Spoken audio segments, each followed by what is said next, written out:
ఇప్పుడు మనం ఎక్కడ చూసినా కూడా E20 అని చెప్పి E85 అని చెప్పి ఇథనాల్ అని చెప్పేసి చెప్తున్నారు. ఇది ఏంటంటే ఇప్పుడు మనము ఇథనాల్ వచ్చేసి పెట్రోల్కి ఆల్టర్నేట్గా ఇది వాడాలని చెప్పేసి గవర్నమెంట్ చెప్తుంది. ఎందుకంటే ఇప్పుడు క్రూడ్ ఆయిల్ ఇంపోర్ట్ అనేది మొత్తం తగ్గిపోయింది, పెట్రోల్ రేట్లు మొత్తం పెరిగిపోతున్నాయి కాబట్టి సో మనకంటూ ఏదైనా ఎనర్జీ సోర్స్ ఉండాలని చెప్పేసి మన వాళ్ళు ఇథనాల్ అనేది ఇది తీసుకొచ్చిళ్ళు. ఎందుకంటే ఇది బ్రెజిల్ దేశంలో బాగా యూజ్ చేస్తున్నారు.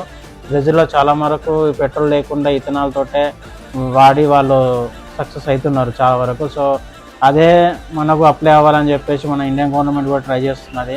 కాకపోతే ఈ ఇథనాల్ అనేది వాడడము మన ఇప్పుడు ఎగ్జిస్టింగ్ ఉన్న వెహికల్స్కి సేఫా కాదా అనేది ఇంకా తెలియట్లేదు. ఎందుకంటే నా బండిలో పెట్రోల్ పోసిన సడన్గా ఇథనాల్ పోస్తే అది పనిచేస్తుందా లేదా అని చెప్పేసి ఇంకా మనం చెప్పలేము. సో ఇదైతే ఇథనాల్ అనేది కొంచెం చీప్ ఉంటాయి, 20 రూపీస్ కాస్ట్ తక్కువ ఉంటుంది పెట్రోల్ కంటే.